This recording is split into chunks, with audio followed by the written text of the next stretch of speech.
Thank you so much, Dana. And Olivia, there literally could not have been a next speaker up better, because I used to serve as the Chief Analytics Officer of New York City, and we spent a lot of time doing exactly what DeepBlocks actually does in the private sector. So I was really, really pleased to see that. Thank you all for being here, for sticking with us this afternoon. I am very, very delighted to be closing out today's panels and speaker sessions. We're going to do an activity. I told these guys we're going to do an activity together. If you all can stand up, if you can't. If you want to sit, you can raise your hands. Everyone can raise both hands. That includes you if you're watching from home. Raise those hands high. Get that stretch in. Get that afternoon stretch in. Is that the highest you can raise your hands? No. Okay. All right. Wait. Keep your hands up. I think you can all just reach a little bit higher together. There we go. Okay, you can sit down. The point of this exercise is that we can all just reach a little bit higher. I have not spoken to a group of really anybody in person for 2 years, so I'm really, really delighted to be here, especially speaking with all of you. Incredible men and women working in data science, my wonderful field of passion and background. And what I'm going to do today is to tell you guys a couple stories, some lessons that I've learned from working at the White House, as well as within Boston City Hall. Like all good stories, they all start in the city of Boston. I'm sorry, I know we're in South Florida, but I wanted to start with something that feels very foreign to me now, a year in, having moved to Miami in the last year or so, which is about early 2015. I was starting a new job for the city of Boston. I had worked in federal government, but had never worked for local government at the time. And I was watching on the news, this is one of the worst winters ever that the city had. The actual amount of snow, they kept counting in the Globe, the Boston Globe, and it eventually was like way higher than the height of the mayor himself. And so I was having a lot of fun watching this in the news. And I was so impressed because the city at the time had this incredible application that was being featured online. And I was about to start with the data team, City of Boston's very first data team. And I was so impressed, this snowstats.boston.com. What they basically did was they took GPS trackers, they attached them onto snowplows, and you could actually see, if you've ever experienced snow before, whether or not your street was being plowed and how recently that plow actually was there, and whether or not there would be a plow coming down the street anytime soon. And so I was so impressed. It was beautiful, it was responsive, it was real time, and it, for me, was really a measure of civic engagement, meaning how can we engage the residents and the citizens in something that is incredibly wonky, which is data around snowfall accumulation. But there were a lot of hits. I think the website is defunct today if you do check it out, but it does redirect to what the city is working on via snow removals today. But I was so impressed. And so I walked in the door and I started, and this is about January 2015, and reality was not snowstats.boston.gov. Reality was more like this. So this is now Secretary Walsh, previously Mayor Walsh of the city of Boston. He is staring at a screen just to give you a sense of what is on there. You have potholes filled, graffiti removed, very basic and straightforward measures and metrics. And so this is my very first lesson and takeaway for all of you in this room and for anyone who is watching online, which is that you should always start simple. The second lesson is that you should never have an elected official staring at a screen because people will Photoshop things onto it, but that is for another talk at another time. But the first lesson is to really stay simple and to figure out what is it that the residents need. And at this juncture, these 4 measures was, where do we start? What are the basic measures that the organization, the City of Boston itself, should begin with if they start to count basic city services in this case? And so for us, this may not have feel to you all like the biggest leap. You know, when we're talking about all of the incredible work that has been featured this afternoon, but sometimes you really have to start simple. And for government, this was going on about 7 years ago. Sometimes you just have to count, and sometimes counting is actually pretty hard. And so for me, we had a lot of experiences there at the city of Boston. My experience most days felt like this comic strip, which I continue to use again and again in many different talks, which is that I would get really, really excited about a particular model or a hypothesis or an application that we would build. And then very quickly, the data would say, no, Kelly, that's a terrible idea. Why are you doing this and why are you building this? And I would become much more pragmatic. And I feel like for all of you, if you're working in the field of data science, it truly is how can you balance your excitement, how can you balance the bleeding edge and the innovation that you feel and you desire to build at the same time with the pragmatism of who are the customers and who can you actually help through the work that you're doing every single day. And so I feel like there's a giant leap here, but I just wanted to share with you all a lot of the products that got built out during my time there at the city of Boston. This also may not seem that innovative to you. This is a couple screenshots of the Boston 311 application. What was really unique about this application was that if your service request got filled, in this case, an actual pothole that got filled, someone would actually take a photo of it and send it back to you. And for that moment in time, and this is something that's continued on through many communities and been shared across jurisdictions, this is an incredible innovation. Can you imagine that something that frustrates you, that maybe you blew your tire out, you send in a request, and somebody's actually responding to that request and telling you that they've completed that assignment and work. And today, I think in 2022, when we talk about a lot of the very complex issues governments and communities are facing, what could be a more simple and direct manifestation of trust and accountability between governments and communities and residents than that? And of course, I also wanted to show off some of the cool things that we built there in the city of Boston. I didn't just want to show you guys screens with very few measures on them. But during my tenure there, we also had pretty incredible opportunities to work with agencies, many of them public safety agencies. This is something that we built in conjunction with the Boston Fire Department. Somebody there was actually keeping tabs on Google Maps of hazardous buildings. So just like you might go to, well, maybe 2+ years ago, you might go to Europe and you're like, here are all the cool restaurants and cafes in Paris that I want to go to. Well, guess what? The city of Boston didn't actually have a better way of tracking a lot of the hazards that firefighters may face when they're actually heading into a building. And so we said, I think we can help you. And so we were able to take a lot of different data streams and pull something together for the actual fire department that firefighters could use, which is before they run into a burning building, what kind of data could we actually provide them to help them mitigate for risk? And so again, starting small, but then over time, building up trust with different agencies, incredibly, incredibly important. I also wanted to share with you guys what the later versions of dashboards still didn't learn the lesson of executives and electeds pointing and looking at screens.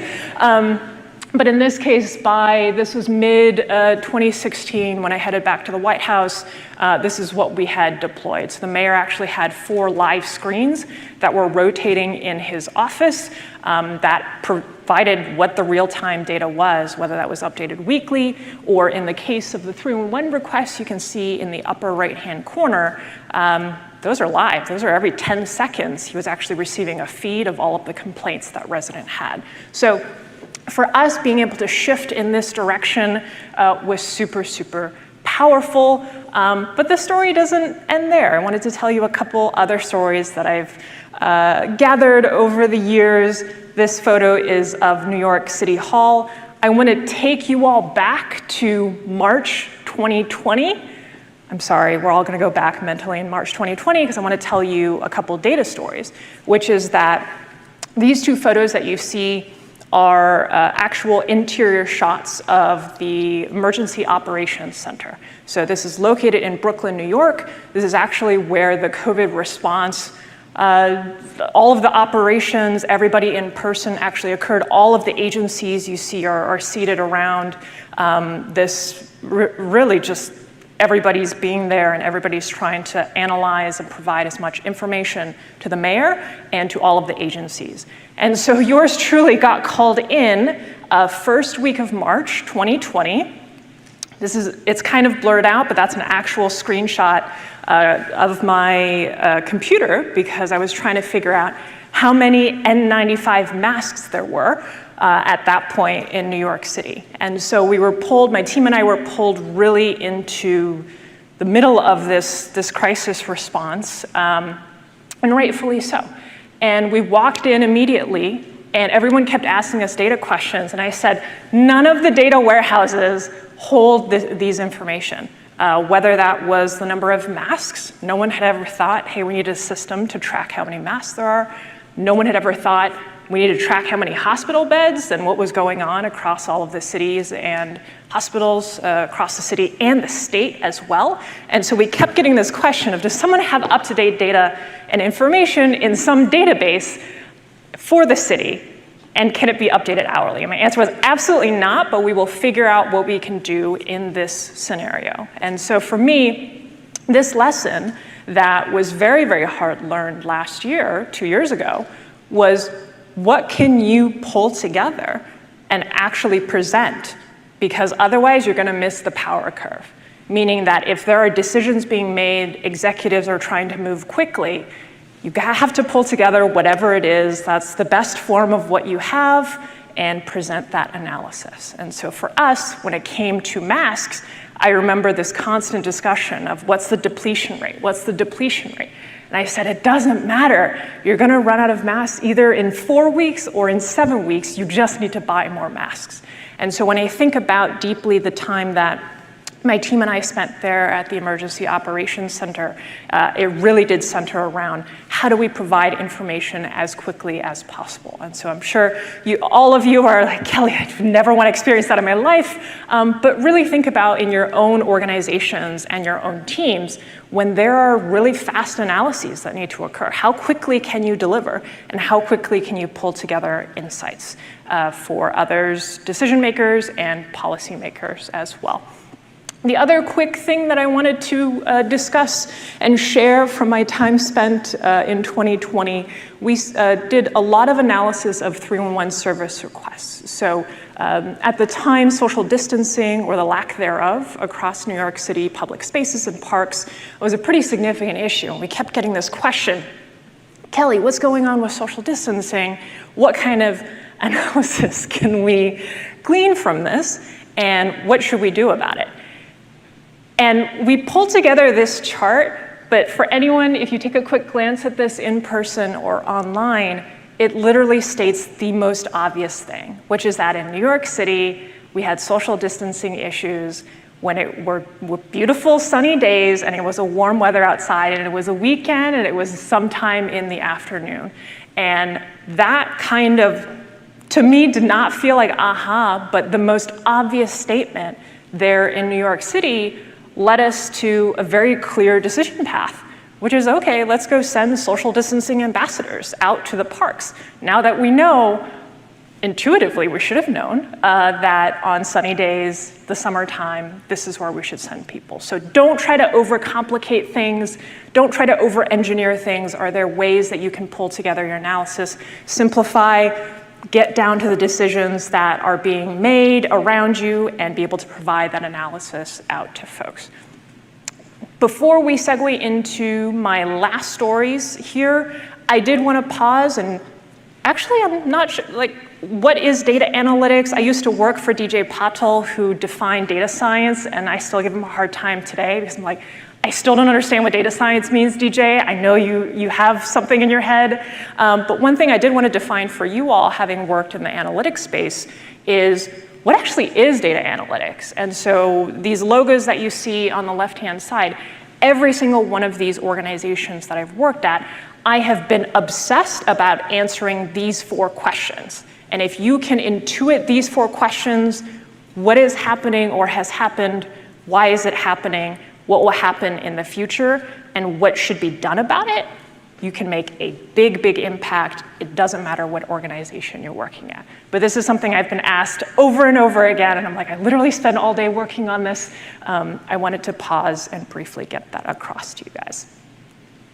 All right, last story. I saved the best for last. This is a photo of the White House, also covered in snow, just to remind you guys how cold it is elsewhere across the country. I had the privilege of being at the White House 2 times, the first time working for the Domestic Policy Council, and then I got a chance to go back at the end of 2016 into 2017. And there were a couple of lessons that I learned all of the months that I was there. But the second time I found myself back, this was June of 2016, I found myself working in criminal justice reform. And I knew nothing about criminal justice. And this brings me to an additional lesson that I've taken, which is that if you have the basic fundamental skills of being able to analyze data, you can apply that to almost any industry. And very quickly, if you start to build up your skill set in a policy issue area, in the matter of months, start to become a technical and data expert in that subject matter. And that's a position that I found myself. This photo, I still remember this image being presented to me early on. It can be of 3 cities, New York, Chicago, LA. It's actually a map of the 3 largest jail systems across the country. And so I found myself in the middle of 2016 returning to the White House and being on this incredible team that was trying to figure out how can we use data and technology to reform the criminal justice system. And this was, I know I'm running out of time a little bit, but for me, I had never actually been to a jail before. And so I had visited Cook County. This was August of 2016, July of 2016. And I did not realize this is a 90-acre site, which is where Cook County is located. This is where Chicago is, city of Chicago. And I had no idea how massive and truly, to me, costly the criminal justice system was. And so I was very privileged to get to work with a small team at the White House. We spent a lot of time fine-tuning, simplifying. What are the numbers and what's the human cost when it comes to people who are cycling through local jails all across the country? This has not necessarily stopped or even gotten better over the last 6 or 7 years. And for me, how can we, again, simplify a lot of the numbers that we were seeing for us, this business case of, did you know that 64% of people in jails have mental illness, 68% have a substance use disorder issue, and 44% have chronic health problems? And so for me, it didn't make any sense. And back to my earlier point, what I found was so incredible. This is a photo of University of Chicago student teams that were grappling with and tackling this issue head on. And so they were able to integrate data across jails, emergency rooms, and health systems and start to responsibly identify who are the people that we could be better servicing and supporting before they're cycling through those systems. And for many of you who pay attention to the news and kind of what's going on in society today, a lot of the unsheltered individuals who are on the streets, guess what? Those are the individuals that are named and stated here. And so again, going back to my earlier points, keep it simple. How can we actually help as data scientists? There's a lot that we can actually do. This is just a preview. I encourage you to go online and search a little bit more about the work that the University of Chicago is doing, which is to apply their data science programs to different jurisdictions and different challenges that were occurring all across the country. But they had a pretty good hit rate of how many individuals they could proactively identify, working very closely with Johnson County as well, Kansas as well. All right, the last point that's going to take us home in the last minute here is that data science is a team sport. and that you all are here today. This is a slightly younger and more energetic version of myself in that photo. This is a photo from the White House on the very last day that we were there in 2017 during the Obama administration, and that all of you, your assignment today from me is to figure out your community. Some of them are represented here today, some of them are online. We have this moment right now as we're all emerging out of the pandemic together, is to re-find your community. And whether that is more women in data science, women and men in data science collectively, that's what I care about. And a lot of these really sticky issues, these big problems and small problems that I presented to all of you, none of that would have been possible unless there were a giant group of team members and teammates working on all of that. So with that, thank you guys so much.